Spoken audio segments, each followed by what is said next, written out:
साथियों, जय हिंद। आइए आज के इस कालखंड में सत्र 2020-21 के लिए विद्यार्थियों की अंकसूची अर्थात प्रगति पत्रक कैसे तैयार करें जानने का प्रयास करते हैं।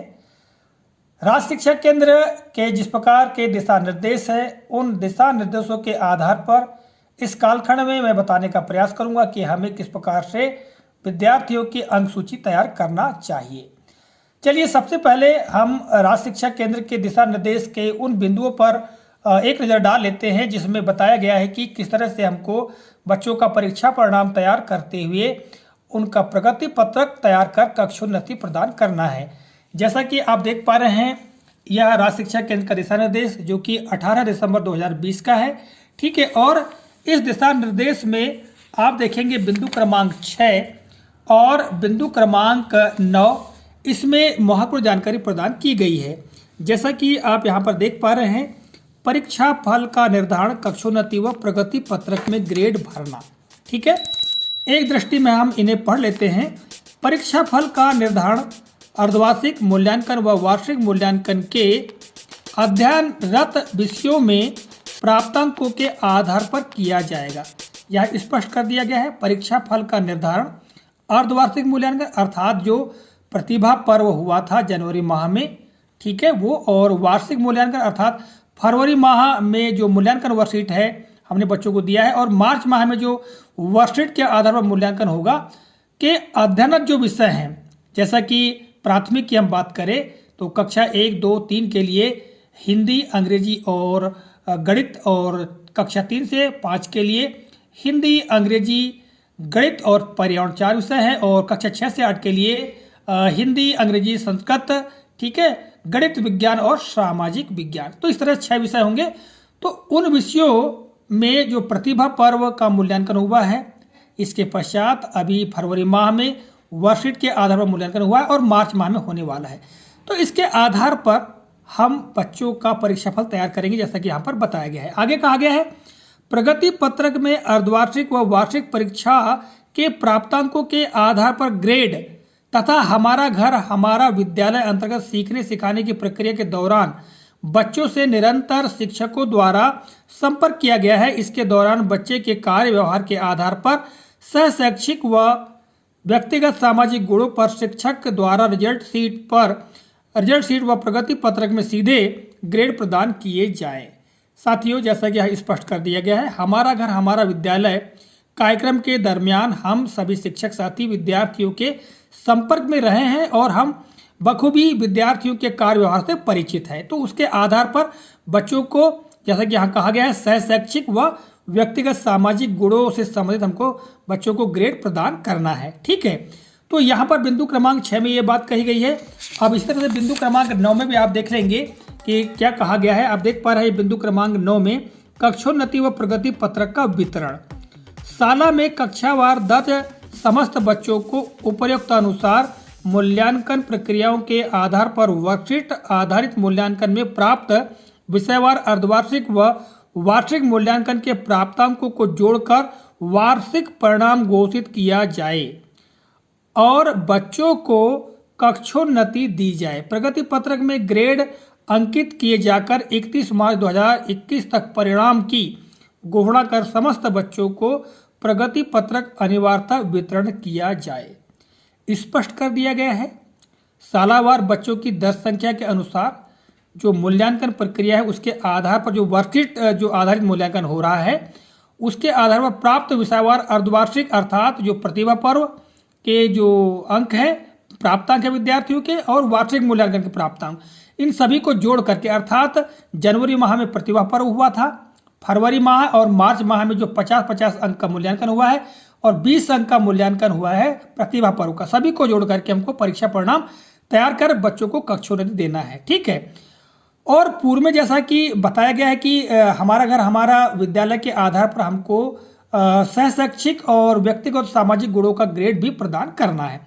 तो साथियों, ये आदेश था। तो इसी आदेश के आधार पर मैं आपको अंक सूची किस प्रकार हम भर सकते हैं इसके बारे में बताने का प्रयास कर रहा हूं। और देखिएगा, एक आदेश और हमारे पास में आया हुआ था 20 जनवरी 2021 का आदेश है, और यह है एक पूरक आदेश है। ठीक है, इसमें भी प्रतिभा पर्व एवं वार्षिक मूल्यांकन वर्ष 2020-21 संबंधी निर्देश दिए गए, इसमें भी महत्वपूर्ण जानकारी दी गई है। तो आइए साथियों, आज के इस कालखंड में तो हम केवल जानते हैं कि हमें किस प्रकार से अंक सूची भरना है, तैयार करना है। तो आप देख पा रहे हैं मैंने यहाँ नमूनार्थ एक बच्चे के लिए ग्रेड भरकर बताए हैं। ठीक है, उसको भी एक नजर देख लेते हैं। जैसा कि आप यहाँ पर देख पा रहे हैं, सबसे ऊपर दिया हुआ है प्रगति पत्रक प्राथमिक, यहाँ पर प्राथमिक लिखा हुआ है, माध्यमिक के विद्यार्थियों के लिए माध्यमिक लिखा हुआ होगा। यहाँ पर फोटो चस्पा कर लेना है विद्यार्थी के। इसके बाद यहाँ पर आप देखेंगे विद्यार्थी से संबंधित पूरा विवरण दिया गया है।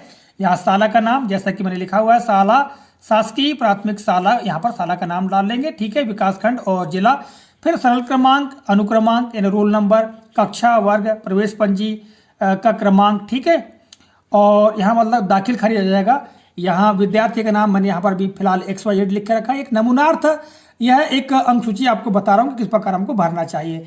ठीक है, माता का नाम, पिता का नाम, जन्मतिथि। ठीक है, इस तरह से जाति वगैरह भर लेना है और शारीरिक विवरण से संबंधित जानकारी को हम भर सकते हैं।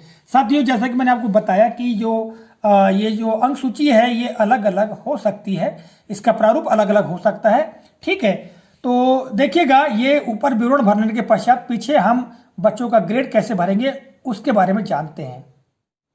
तो यहाँ पर देखिएगा, यहाँ पर पुनः स्कॉलर क्रमांक यानी दाखिल खारिज क्रमांक है ना, और विद्यार्थी का नाम, कक्षा और शाला का नाम भर लेने के पश्चात में यहाँ पर आप देखेंगे ये शैक्षिक क्षेत्रों का मूल्यांकन के ग्रेड हैं और यहाँ पर सह शैक्षिक क्षेत्रों के मूल्यांकन ग्रेड होगा और यहाँ पर जो होंगे व्यक्तिगत सामाजिक गुणों का मूल्यांकन ग्रेड होंगे। ठीक है, आप देख पा रहे हैं।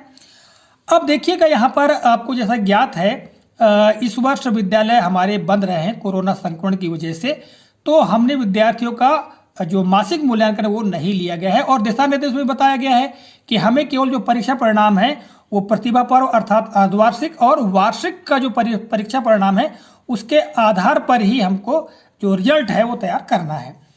तो हमें क्या कर लेना है कि अप्रैल से लगा करके दिसंबर माह तक जो मासिक मूल्यांकन खंड है वहाँ हमको डेट लगा लेना है और डेट के पश्चात यहाँ पर जनवरी माह का जो प्रतिभा पर्व है उसके ग्रेड भर लेना है। केवल हम ग्रेड भरेंगे, जैसा कि मैंने यहाँ पर उदाहरण स्वरूप ग्रेड भर के बताया है जनवरी माह के लिए, और यहाँ पर फरवरी माह के लिए यहाँ ग्रेड आ जाएगा। मार्च माह का जब हम वर्कशीट के आधार पर मूल्यांकन कर बच्चों का हो जाएगा तो उसकी जांच करने के पश्चात उसका ग्रेड हम यहाँ भर लेंगे। पिछले कालखंड में मैंने आपको मूल्यांकन पत्रक अभिलेख को तैयार करने के बारे में जानकारी दी है कि उसको तैयार कर लेना है। उसके आधार पर हम परीक्षाफल पंजी तैयार कर लेंगे और फिर हम ये जो प्रगति पत्रक इसको तैयार करेंगे। ठीक है, तो मार्च माह का हम ग्रेड भर लेंगे। उदाहरण के लिए अगर मार्च माह में बच्चे को ग्रेड प्राप्त होते हैं, उदाहरण रात मैं आपको बता दूं, जैसे कि यहाँ पर A ग्रेड प्राप्त हुआ विद्यार्थी को, तो ठीक है, इस तरह से यहाँ पर भी A ग्रेड प्राप्त हुआ, तो इस प्रकार हम यहाँ ग्रेड भर सकते हैं।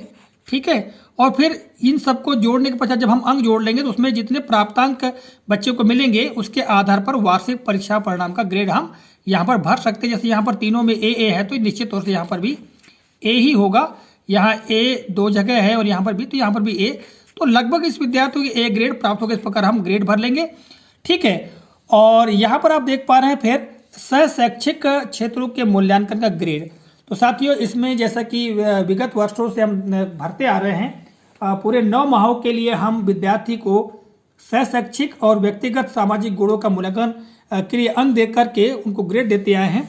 तो यहाँ पर देखिएगा ये 5 विषय हैं और यहाँ पर 9 माहों के लिए हम यहाँ ग्रेड दे रहे हैं। जैसे कि साहित्यिक के लिए अप्रैल, जुलाई, अगस्त, सितंबर, ये दिए हुए माह, तो इसमें हमको ग्रेड दर्शा देना है पूरे महीनों के लिए, जैसा कि दिशा निर्देश में भी बताया गया है। इसी तरह से व्यक्तिगत सामाजिक गुणों के मूल्यांकन के लिए भी हमको ग्रेड भर लेना है और ग्रेड भरने के पश्चात साथियों यहाँ पर सीधे जो कि हम मूल्यांकन पत्रक जो है कहना चाहिए, मूल्यांकन अभिलेख पत्रक, उसको तैयार करेंगे। तो वहाँ हम अंक भी दे रहे हैं और अंक देने के पश्चात ग्रेड भी दे रहे हैं। तो हम मूल्यांकन जो अभिलेख है उसमें जो कुल अंक जो प्राप्त होंगे विद्यार्थियों को, ठीक है, सभी का योग करने के पश्चात उसके आधार पर हमको वार्षिक परिणाम का ग्रेड हमको भर लेना है। यहाँ पर हम डेस कर सकते हैं। ठीक है, क्योंकि यहाँ 2 जगह वार्षिक परिणाम दिया हुआ है, तो हमको यहाँ पर सीधे 9 माह के लिए हम योग कर लेंगे अंकों का और उसके आधार पर ग्रेड यहाँ हम भर देंगे यानी अंक सूची में। ठीक है, इसी तरह से तो आप देख पा रहे हैं साथियों, हमने ये पूरा मैंने एक नमूनार्थ आपको भरकर बताया है कि किस प्रकार हम इसको भर सकते हैं।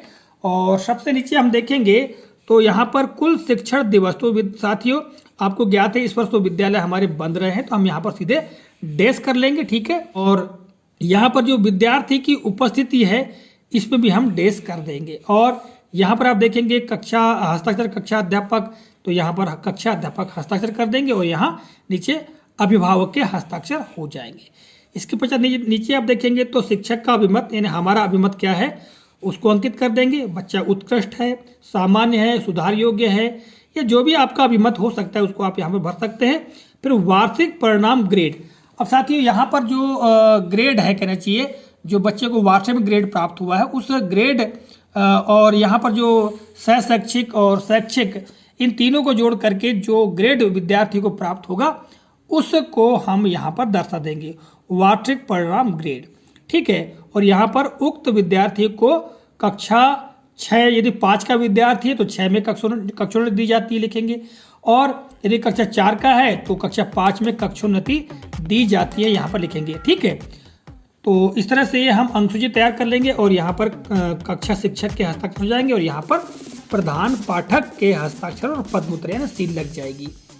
तो इस तरह से ये हम अंकसूची सत्र 2020-21 के लिए तैयार कर सकते हैं, ठीक है। तो इस कालखंड में मैंने आपको ये जानकारी देने का प्रयास किया है। आशा करता हूँ ये जानकारी आपको काफ़ी उपयोगी लगी होगी। मिलेंगे अगले कालखंड में किसी नए प्रकार नई जानकारी को लेकर। तब तक के लिए नमस्कार, जय हिंद, वंदे मातरम।